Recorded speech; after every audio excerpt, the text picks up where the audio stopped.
Nice try. Well, there goes that plan. I'm sorry. Wait! Tell the Magister, I want to confess. What? Very well. It's okay. I have an idea. So Torque has nothing to do with this. We forced him to help us against his will. I see. Since you have displayed integrity in revealing this farce, I will release your friend. But this does not change your own fate. You and your companions have lied to us, and in doing so have wasted our time and resources. You will remain imprisoned until I deem otherwise. If I may make one last request, I want to say goodbye to him and apologize for the trouble I've caused. Very well. Make it quick. I don't know what to say. We needed Shang-Tu's support.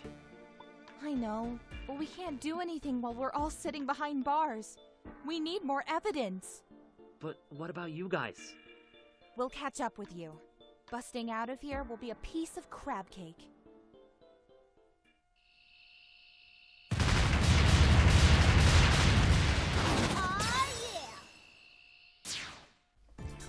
Hello everyone, welcome to Freedom Planet. We are back again with another, I guess, short episode. Compared to the last two at least, this one is really short. This is like the length of the first episode. And we broke out of jail. I mean, honestly it didn't seem that difficult. I don't know why they had to have an entire, you know, like anime episodes worth of screen time to actually break out of there if they could just, you know, break out through the wall. But it's fine, it's a video game. Anyway, you probably noticed if you actually check this channel very often that I haven't uploaded in a while. That's because, as I said previously in one of the previous episodes, I record commentary separately from the actual gameplay, because that's just how I can make enough time to actually record these videos. That's why I never actually do live streams, because there is always something that would interrupt my free time. So this is the only way I can make enough time to actually make these videos. Okay, so we are in this section, and the only way to progress is by looking up and noticing that small ass platform at like the very edge of your screen. Get used to this kind of level design, because they are gonna do this a lot in Freedom Planet 2. I actually just played a level like last time I played Freedom Planet 2 where I got stuck and didn't know where to go, so I looked up a YouTube video and I literally had to go off screen to progress the level. They will do this kind of thing once more in this game as well, in one of the final levels. I feel like it's kind of bullshit, but if you expect it, you know to actually check off screen if you can progress that way. So I guess you can kind of get used to it, but I still think it's bullshit. Just because I can get used to the bullshit doesn't mean it's not bullshit. Anyway, so yeah, so the reason I didn't make any videos recently is because I couldn't find any like time to actually record my voice for the gameplay. So yeah, that's all basically.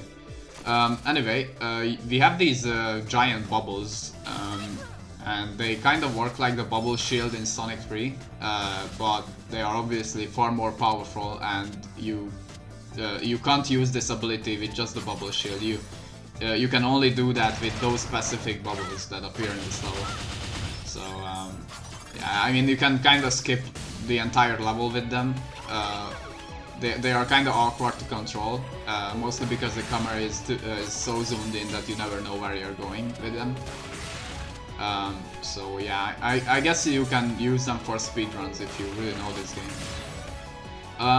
Anyway, we aren't too far away from the end of this act actually.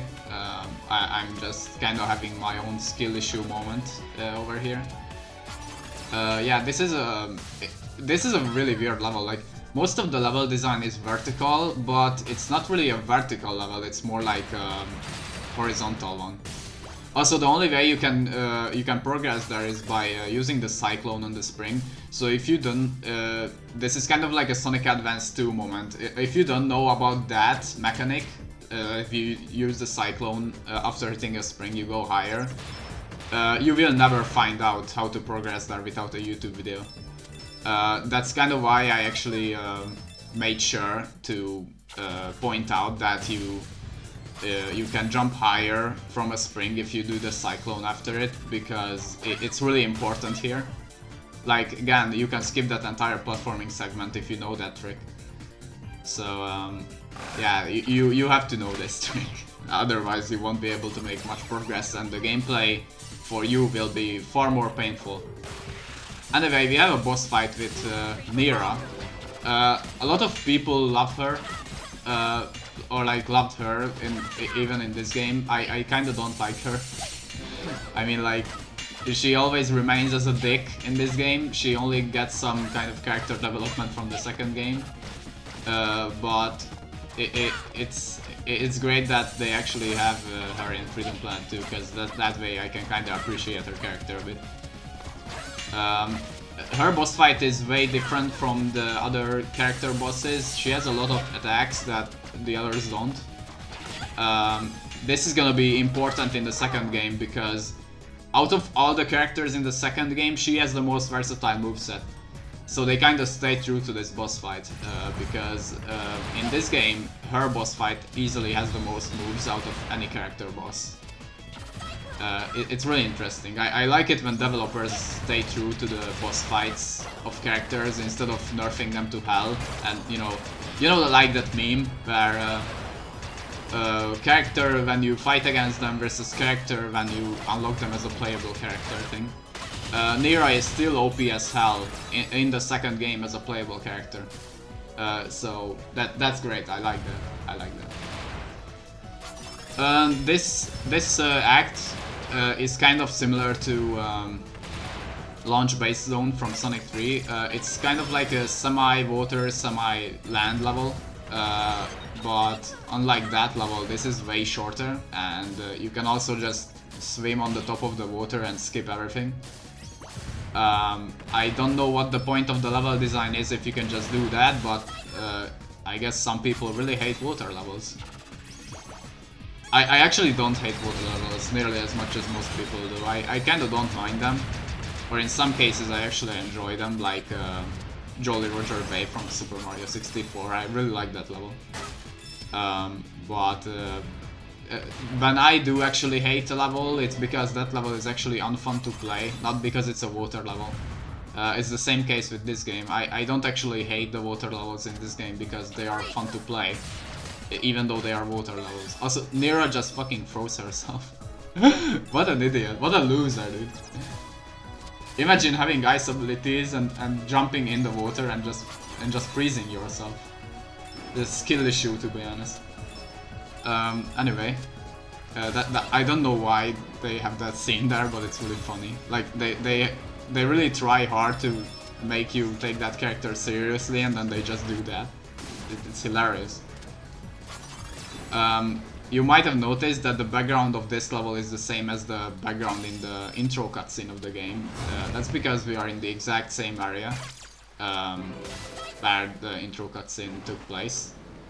And we are gonna meet a familiar face pretty soon after this one. After this level, not in this level, but after this level, which is gonna be in the next episode, because I'm not gonna record 2 levels in the exact same episode.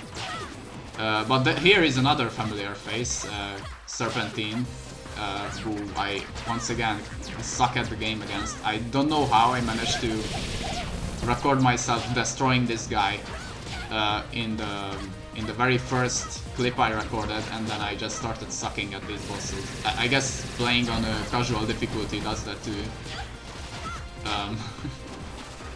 Yeah. I play on the fraud difficulty mode because I wanna play Freedom Planet 2 as soon as I can.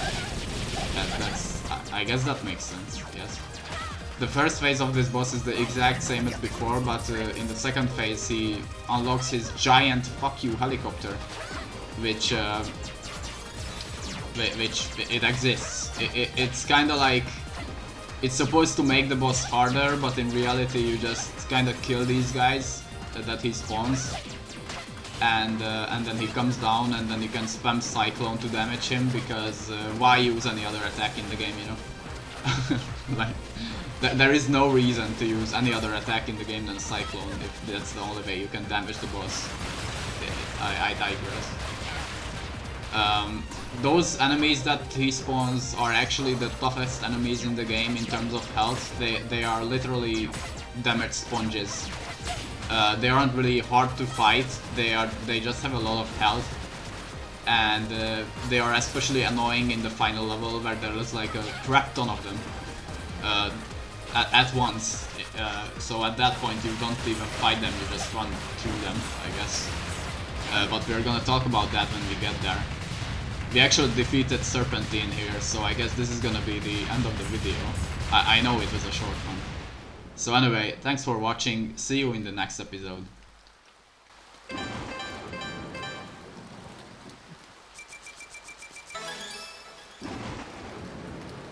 What do we do? Violet? I don't know! I don't know.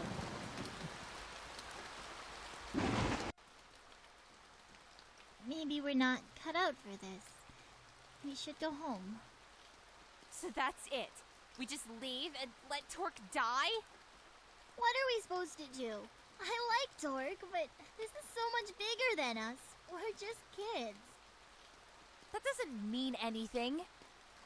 Doesn't mean anything? Look at what they did to me! To us! Sometimes I feel like you're trying to get us killed. How can you say that? I put myself out there on the front line so you don't have to! Yeah, and I always have to bail you out. What's the problem with that?